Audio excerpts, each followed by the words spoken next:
What's up, everyone, and welcome back to the channel.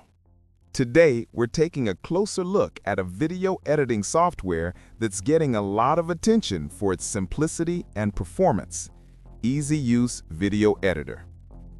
If you're a beginner or a content creator who wants clean, professional results without a steep learning curve, this software might be exactly what you're looking for.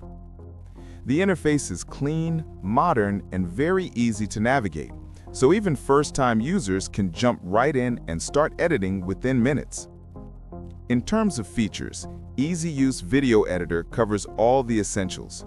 You can cut, trim, split, and merge clips with precision. It also comes with a multi-track timeline that lets you work with video, audio, text, images, and effects all at once, giving you full control over your project. For visual enhancement, you get access to a solid collection of effects, filters, overlays, and smooth transitions. Adding titles, subtitles, captions, and animated text is fast and straightforward, making it ideal for YouTube videos, social media content, and promotional projects. Audio editing is another strong point.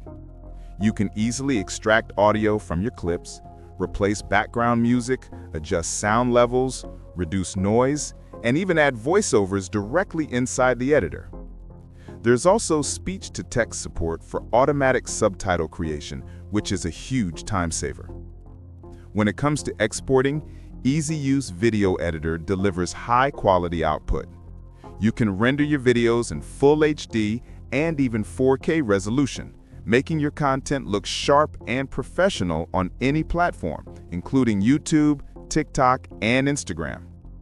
Overall, EaseUS Video Editor is a solid option for YouTubers, vloggers, educators, marketers, and anyone who wants powerful editing tools in a simple package.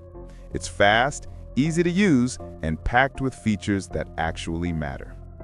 If you're interested in trying it out, make sure to check it out for yourself. And, as always, if you found this review helpful, don't forget to like, subscribe, and I'll see you in the next video.